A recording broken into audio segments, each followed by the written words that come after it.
संपदा the resource channel में आपका हार्दिक स्वागत है।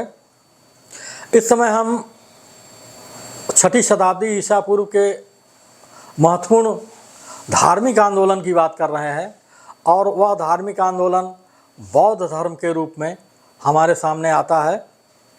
बौद्ध धर्म के जो प्रवर्तक थे गौतम बुद्ध, उनका जो असली नाम था वह सिद्धार्थ था और 567 बीसी ईसा पूर्व 567 बीसी में उनका जन्म हुआ। कपिलवस्तु के पास लुम्बिनी वन में हुआ था, जहाँ उनकी माँ अपने मायके की ओर जा रही थी।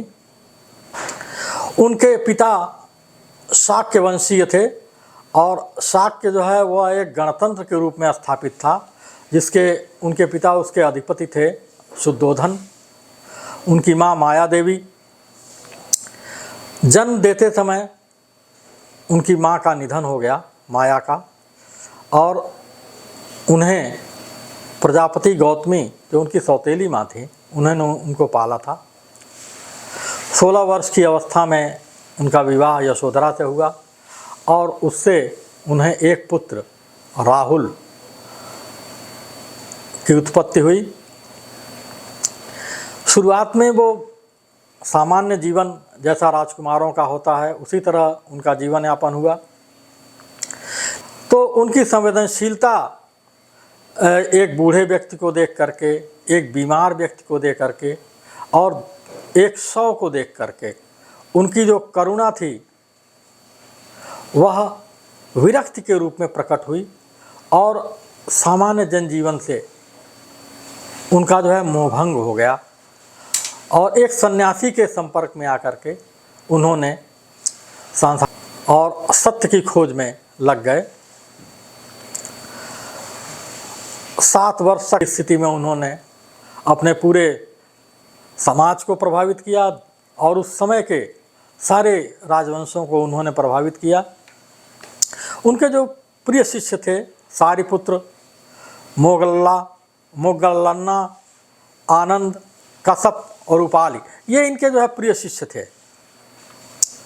उस समय के जो राजा महाराजा थे, जो राज्य थे, जैसे कौशल में प्रसेनजित, अब मगध में बिंबिसार और अजातशत्रु, ये उनके जो है अनुयायी बने और उन्होंने उनके विचारों को और सिद्धांतों को अपनाया।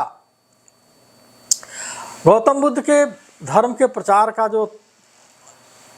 जो तरीका था, एक तो लगातार भ्रमण करते रहे, वो पूरे अपने मंडली के साथ, शिष्यों के साथ अपने विचारों का प्रचार प्रसार उन्होंने वाराणसी, राजगृह, श्रावस्ती, वैशाली, नालंदा, पाटलिपुत्र में प्रचार प्रसार किया। गौतम बुद्ध के धर्म की जो सबसे अच्छी चीज़ है वह है उसकी सरलता।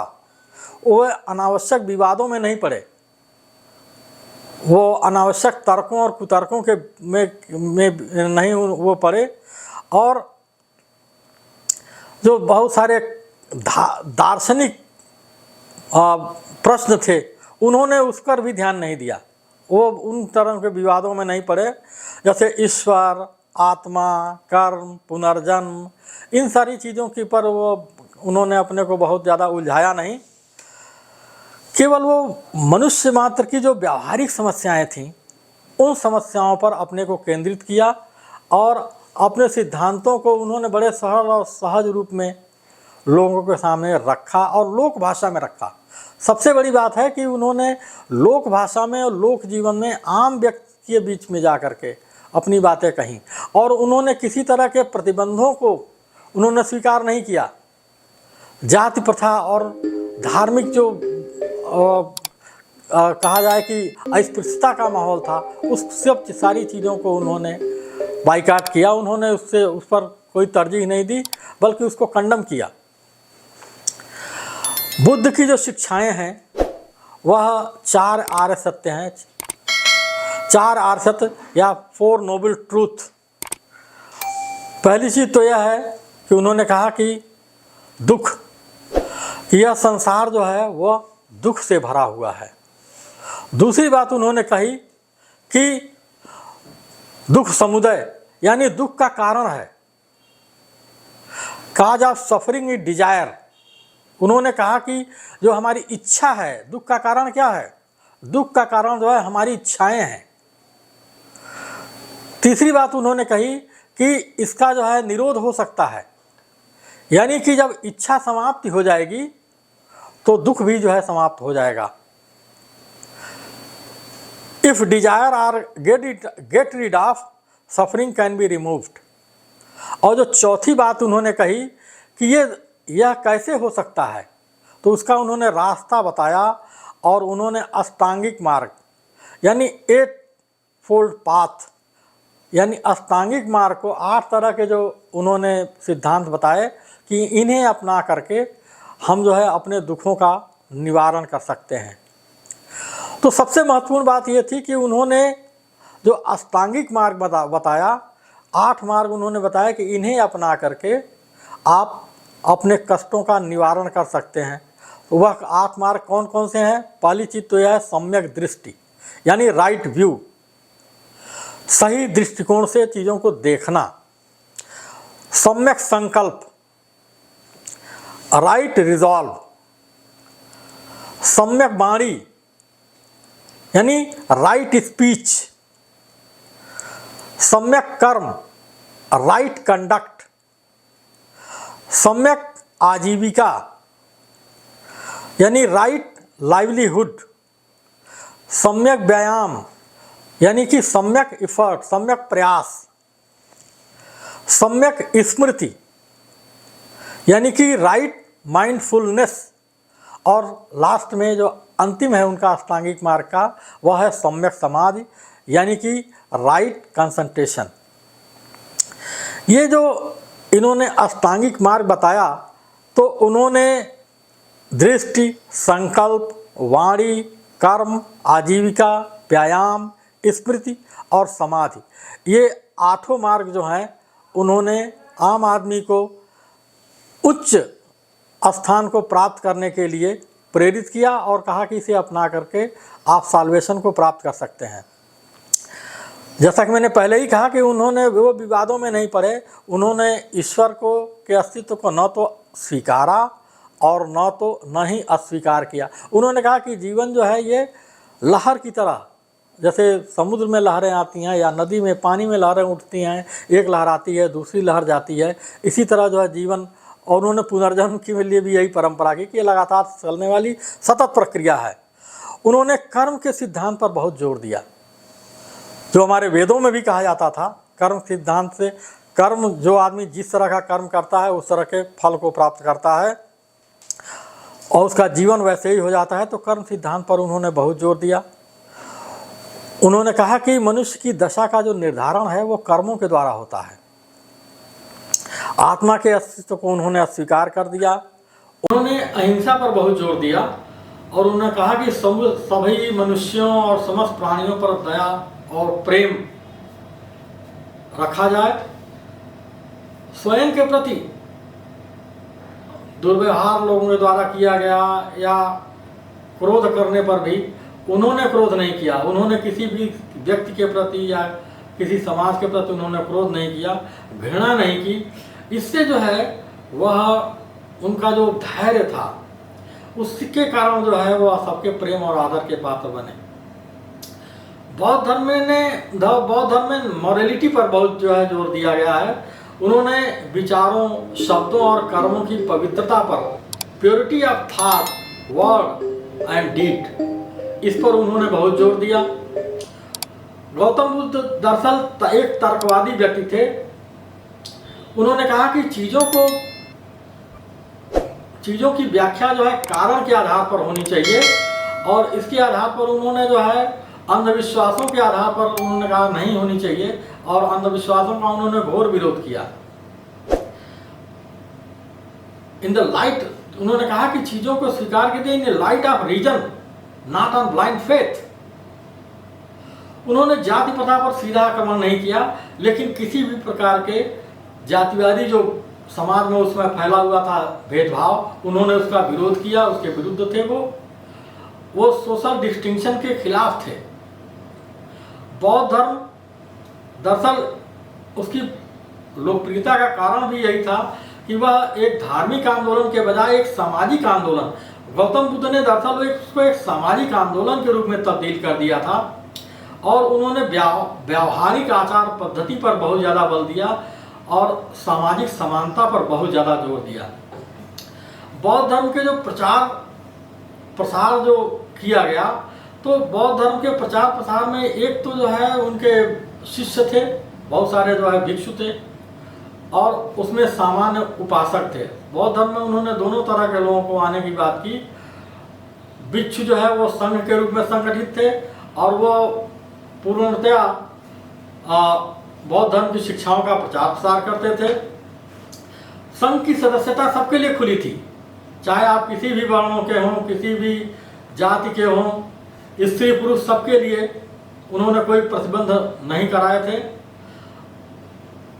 उन्होंने ये कहा था कि जो सारे लोग हैं, भिक्षुणियाँ जो हैं, वह अपनी घर पर रह करके बौद्ध धर्म का पालन करें और उन्होंने कहा था हालांकि कि महिलाएं जो हैं वह भ्रमण न करें। आगे चल करके जैसा मैंने उनके शिष्यों की बात की थी कि सारिपुत्र, मोगलना और आनंद उनके प्रमुख शिष्य थे, तो संघ में प्रजातांत्रिक तरीके से सारी प्रक्रियाएं चलती थीं, अनुशासन जो है बनाए रखा जाता था। तो संघ के इन संगठित प्रयासों से ही बुद्ध के जीवन काल में ही लगभग पूरे उत्तर भारत में बौद्ध धर्म का प्रचार प्रसार हो गया था। मगध, कौशल, कौशाम्बी और उत्तर भारत के बहुत सारे राज्यों ने इस धर्म को अपना लिया था और बुद्ध के निधन के लगभग 200 सालों बाद भी आप देखिए अशोक ने बौद्ध धर्म को अपनाया। यानी कि एक जो है कहा जाए कि इसकी जो सामाजिक स्वीकार्यता थी, एक बहुत महत्वपूर्ण बात थी। इस सबके द्वारा जो है इसको स्वीकार किया गया और 200 सालों बाद जो है अशोक ने इसको स्वीकार किया था। अपने मिशनरी विचारों और प्रयासों से बौद्ध धर्म का प्रचार था पश्चिम एशिया, श्रीलंका आदि में जो है अशोक ने फैलाया और अंततः बौद्ध धर्म जो है एक अंतर्राष्ट्रीय अफगानिस्तान और कहा जाए पूर्वी देशों में जहाँ वर्मा, म्यांमार, चीन, जापान, बहुत सारे देशों में, श्रीलंका में, तो ये जो है अशोक के प्रयासों से ये फैल गया। बौद्ध के धर्म के जो सिद्धांत थे उनके एक बहुत सारे 4 काउंसिल्स हुई। तो पहली जो काउंसिल थी, जो पहली संगीत उसे कहा जाता है, तो पहली संगीत जो है वह राजगिरी में हुई थी महाकश्यप की अध्यक्षता में और यह बुद्ध के निधन के शीघ्र बाद हुई थी। इसमें बुद्ध की शिक्षाओं की शुद्धता को बरकरार रखने पर बल दिया गया। दूसरी जो बौद्ध संगीत होती है वह 383 ईसा पूर्व में हुई वैशाली में और इसकी थर्ड बौद्धिस्ट काउंसिल जो हुई थी वो पाटलिपुत्र में हुई थी। अशोक इसका संरक्षक था और इसके चेयरमैन थे मोगलीपुत्र तिस। इसमें त्रिपिटकों का जो विनय पिटक, सुत्त पिटक और विधम्म पिटक, उनको जो है अंतिम रूप में जो है कंपाइल किया गया। और चौथी जो संगीत थी वह कश्मीर में कनिष्क के समय में कन्वीन की गई थी। इसके चेयरमैन वसुमित्र थे और अशोक घोष उसमें उनके साथ थे। तो इस तरह जो है 4 संगीतियों में बौद्ध धर्म के सिद्धांतों और उनके जो परंपराएं थी उनका जो है और उनके जो सिद्धांत थे उनको स्थापित किया गया। आगे चल कर के बौद्ध धर्म जो है वह उनमें जो मतभेद आदि हुए, तो हीनयान जो मानने वाले थे उन्होंने बुद्ध की जो मौलिक शिक्षाएं थी बुद्ध की जो मौलिक शिक्षाएं उनके प्रचार पर जोर दिया। और दूसरी जो शाखा थी वो महायान शाखा हुई, जो कि 4th बौद्ध काउंसिल में एक नई शाखा इस्टेब्लिश हो गई। कनिष्क के काल में इसका काफ़ी प्रचार प्रसार हुआ और बुद्ध की मूर्ति पूजा जो है वो महायान से शुरू होती है।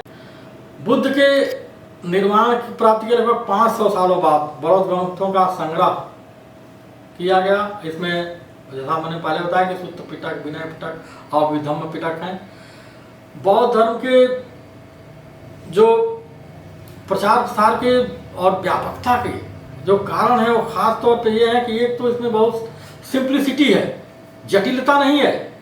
दूसरी जो है ये लोक भाषा में है, जातियों की कोई बाध्यता नहीं थी, महंगे कर्मकांड का इन्होंने निषेध किया। बुद्ध का जो व्यक्तित्व था वह अपने आप में एक बहुत विराट था। वह निरंतर भ्रमण करते थे, आम लोगों से मिलते थे और जो भी उनसे एक बार मिलता था वह प्रभावित हुए बिना नहीं रहता था, वह उनका हो जाता था। और एक जो खास बात है कि बौद्ध धर्म जिस समय इस्टेब्लिश हो रहा था उस समय उसका कोई विरोधी धर्म नहीं था, सनातन धर्म के विरोध में ही खड़ा हुआ था, वैदिक धर्म के विरोध में ही, कर्मकांडों के खिलाफ खड़ा हुआ था। तो लोग जो है उसकी स्वीकार्यता बहुत ज़्यादा थी, उसकी आवश्यकता के रूप काया उसकी आवश्यकता थी उस समय समाज में। तो उस समय न इस्लाम था न ईसाई धर्म था, तो बौद्ध धर्म के प्रचार को इसके भी बहुत ज़्यादा एडॉप्टेबिलिटी इसकी जो है बहुत ज़्यादा हुई। इन सब के बावजूद बौद्ध धर्म का आगे चल करके पतन हो गया हिंदुस्तान में, और भारत से कहा जाए एक तरह से ख़त्म हो गया था। तो बौद्ध धर्म के पतन के क्या कारण थे? तो पहली चीज़ तो यह है कि बौद्ध जो संघ थे, जो संघ जो विहारों की स्थापना, राजाश्रयों से विहारों की स्थापना हुई और लोग जो है वहाँ पर निवास करते थे, रहते थे, तो उसमें अपने आप संघ में भी जो है एक दूसरे की टांग खिंचुगल जो कहा जाता है कि एक दूसरे के विरोध में आ गए, षड्यंत्रों का जो है एक जमावड़ा सा हो गया था। बुद्ध की शिक्षाओं पर लोग जो है अपने संघ के ही लोग नहीं आगे चल के मान रहे थे, उनमें मतभेद और ईर्ष्या का भाव जो है विकसित हुआ था। इससे भी बौद्ध धर्म का जो है पतन हुआ। दूसरी चीज़ यह है कि ब्राह्मण धर्म का पुनरोदय, रिवाइवल उसका हुआ, तथा भागवत धर्म का उत्थान हुआ, जिसके कारण बौद्ध धर्म की लोकप्रियता जो है वो धीरे धीरे लोगों में कम हुई। फर्स्ट सेंचुरी एडी में जो लोक भाषा बौद्ध धर्म ने के लोगों बुद्ध ने अपनाया था कि उनका जो है धार्मिक विचार लोगों तक पहुँचे, लेकिन फर्स्ट एडी सेंचुरी में जो पाली भाषा थी उसको जो है वो त्याग करके उन्होंने संस्कृत भाषा को जो है अपना लिया। और आगे चल करके जब महायान शाखा जब विकसित हुई तो उन्होंने संस्कृत भाषा को ही अपना लिया था। बुद्ध के निर्वाण के बाद जो है हीनयान में खास तौर पे देखा जाए तो बुद्ध की मूर्ति पूजा और प्रार्थनाओं की शुरुआत हो गई, और इससे जो है एक कहा जाए कि गुरुडम की भावना जो है विकसित हुई और नैतिकता का क्षरण हुआ। 5वीं और 6ठी शताब्दी में और आगे चल करके हूनों का जो आक्रमण, शकों और हूनों का जो आक्रमण होता है, और इसके बाद 12वीं शताब्दी में तुर्क आक्रमणकारियों द्वारा जो है वह बौद्ध विहारों की और बौद्धों के जो मंदिर थे उनको जो है बड़ी ज़्यादा तोड़ फोड़ की गई, और वहाँ जो धन एकत्रित था उसके लिए ख़ास तौर पर उन्होंने बहुत सारे अटैक किए, जिसके कारण उसका भी क्षरण हुआ। और यही नहीं, अहिंसा को ढेर ज़्यादा अहिंसा को अपनाने के कारण वह उसका विरोध भी नहीं कर सके। इस्लाम जैसे धर्म के सामने अफ़गानिस्तान में और ईरान और बहुत सारे देशों तक जो फैला हुआ था बौद्ध धर्म, वहाँ पर इस्लामिक आक्रमणकारियों ने उनका जो है उन्होंने कोई विरोध नहीं किया बौद्ध धर्म के मतानुयायियों ने, लेकिन उन्होंने या तो इस्लाम मानो या उनकी जो है हत्याएं कर दी। तो बहुत बड़े पैमाने पर बौद्ध धर्म का जो बहुत सबसे बड़ा अनुयायी अशोक, आप देखिए कि मौर्य साम्राज्य का पतन जो है वो उसने कहा कि मैंने युद्ध भेरी को जो है धर्म भेरी में परिवर्तित कर दिया है। इसके कारण जो है सेना जो है बिल्कुल जो है डल हो गई, और कहा जाए कि हमारा जो सैन्य बल था उस पर जो है बौद्ध धर्म के मानने वालों ने उस पर जोर नहीं दिया। इसके कारण जो विदेशियों के आक्रमण होते हैं, आप देखिए अंततः अब और आम जनता में भी बौद्ध धर्म की जो अधिक अहिंसा की जो प्रवृत्ति थी, इसका जो है आम जनता ने भी जो है इसका विरोध किया। इसके कारण भी बौद्ध धर्म की लोकप्रियता जो है काफ़ी कम हो गई। और इन सब कारणों से और जैसा मैंने कहा रिवाइवल ऑफ जो क्षत्रिय धर्म के लोग मानने वाले थे, जो एक आक्रामक जाति थी, सैनिक जाति थी, उन्होंने भी उसको सपोर्ट नहीं किया अंततः आकर के, और इसी कारण जो है भारत भूमि से बौद्ध धर्म का पतन हो गया। लेकिन इन सब के बावजूद कहा जाए तो बौद्ध धर्म का भारतीय संस्कृति में योगदान अत्यंत महत्वपूर्ण है, एक अप्रतिम योगदान है। पहले सबसे बड़ा और विश्व मानवता के लिए भी है कि इन्होंने अहिंसा के सिद्धांत को अपनाया, जिसको जो है ये हमारे देश का जो है अहिंसा का सिद्धांत हमारे देश का जो है एक कहा जाए कि एक चारित्रिक गुण के रूप में जो है एक चेरिस्ड वैल्यू के रूप में इस्टेब्लिश हुआ। भारत की कला और स्थापत्य में भी अत्यंत योगदान दिया, जैसे सांची का स्तूप है या बोध गया का स्तूप है। इसके अतिरिक्त भारहूत का स्तूप जो है ये कला के अद्भुत नमूने के रूप में इस्टेब्लिश हुए। देश के विभिन्न भागों में इन्होंने चैत्यों और विहारों का निर्माण हुआ। इसके साथ ही साथ शिक्षा के क्षेत्र में नालंदा, तक्षशिला, विक्रमशिला और वल्लभी आदि जो विश्वविद्यालय स्थापित हुए, तो एक ज्ञान की जो एक विशद परंपरा, एक कहा जाए कि व्यापक परंपरा बौद्ध धर्म के द्वारा इस्टेब्लिश की गई। बौद्ध धर्म के प्रचार प्रसार के लिए प्राकृत और क्षेत्रीय भाषाओं को अपनाया गया, तो उस समय क्षेत्रीय भाषाओं का काफ़ी विकास हुआ और बौद्ध धर्म के जो अनुयायी थे वह विश्व के कोने कोने में गए। इससे भारतीय संस्कृति का प्रचार और प्रसार विश्व के एक बहुत बड़े हिस्से में हुआ। तो आप देखिए कि बौद्ध धर्म ने कहा जाए कि भारतीय संस्कृति का प्रचार प्रसार किया और इसके साथ ही साथ विश्व मानवतावादी सिद्धांत था। तो मानवतावादी धर्म होने का, अहिंसक धर्म होने के कारण इसका जो है कहा जाए कि एक नई चेतना और एक कहा जाए कि जीव जगत के प्रति समस्त समरसता का जो भाव था, न केवल बौद्ध धर्म में जैन धर्म के साथ भी यही है। तो इन दोनों धर्मों ने जो है वह मनुष्य मात्र के प्रति, जीव मात्र के प्रति जो भारतीय दृष्टि थी उसको एक नए रूप में, एक कहा जाए कि एक उच्च परंपरा के रूप में स्थापित किया, जो आज भी हमें प्रेरित करती है। आपका बहुत बहुत धन्यवाद। हमारे चैनल को लाइक, सब्सक्राइब और शेयर करें और इसका ज़्यादा से ज़्यादा लोगों को प्रेरित करें कि हमारे चैनल को लाइक, सब्सक्राइब, शेयर करें, जिससे कि हम आपको और भी उपयुक्त और अच्छे एपिसोड बनाकर आपको सरल भाषा में और ठोस ढंग से प्रस्तुत कर सकें। आप सबका बहुत बहुत धन्यवाद।